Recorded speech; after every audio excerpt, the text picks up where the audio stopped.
മൂവാറ്റുപുഴ തൃക്കളത്തൂർ ശ്രീരാമസ്വാമി ക്ഷേത്രത്തിൽ വാൽമീകി രാമായണ നവാഹ യജ്ഞത്തിന് തുടക്കമായി. യജ്ഞാചാര്യൻ ഉണ്ണികൃഷ്ണൻ നമ്പൂതിരിയുടെ നേതൃത്വത്തിലാണ് പാരായണം നടക്കുന്നത്. നാലമ്പല ദർശനത്തിനെത്തുന്ന ഭക്തർക്ക് മികച്ച സൗകര്യങ്ങളാണ് ഇത്തവണ ക്ഷേത്രം അധികൃതർ ഒരുക്കിയിരിക്കുന്നത്.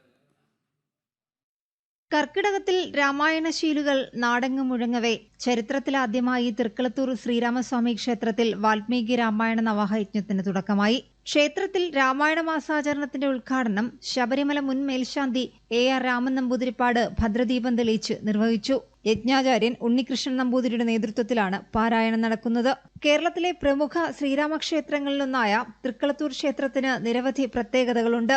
അഗസ്ത്യമുനി പ്രതിഷ്ഠിച്ച വിഗ്രഹത്തിൽ കയ്യിൽ ധനുസ്സും ചന്ദ്രക്കലയോടുകൂടിയ കിരീടവും ധരിച്ച ശ്രീരാമസ്വാമിയെ പ്രതിഷ്ഠിച്ചിട്ടുള്ള ഏക ക്ഷേത്രമാണിത്. നാലമ്പല ദർശനത്തിന് പേരുകേട്ട ഈ ക്ഷേത്രത്തിൽ അപൂർവമായി വടക്കോട്ട് ദർശനമുള്ള ഹനുമാൻ സ്വാമിയുടെ സന്നിധിയിൽ ഭക്തർക്കായി പ്രത്യേക പാരായണ മണ്ഡപവും ഒരുക്കിയിട്ടുണ്ട്. ഓഗസ്റ്റ് 16-ന് രാമായണ മാസാചരണത്തിന്റെ സമാപന ദിവസം ക്ഷേത്രം തന്ത്രി പുലിയന്നൂർ മനയ്ക്കൽ അനിയൻ നാരായണൻ നമ്പൂതിരിപ്പാടിന്റെ മുഖ്യ കാർമ്മികത്വത്തിൽ അഷ്ടദ്രവ്യ മഹാഗണപതി ഹോമത്തോടെ യജ്ഞത്തിന് പരിസമാപ്തി കുറിക്കും. ജനം, കൊച്ചി.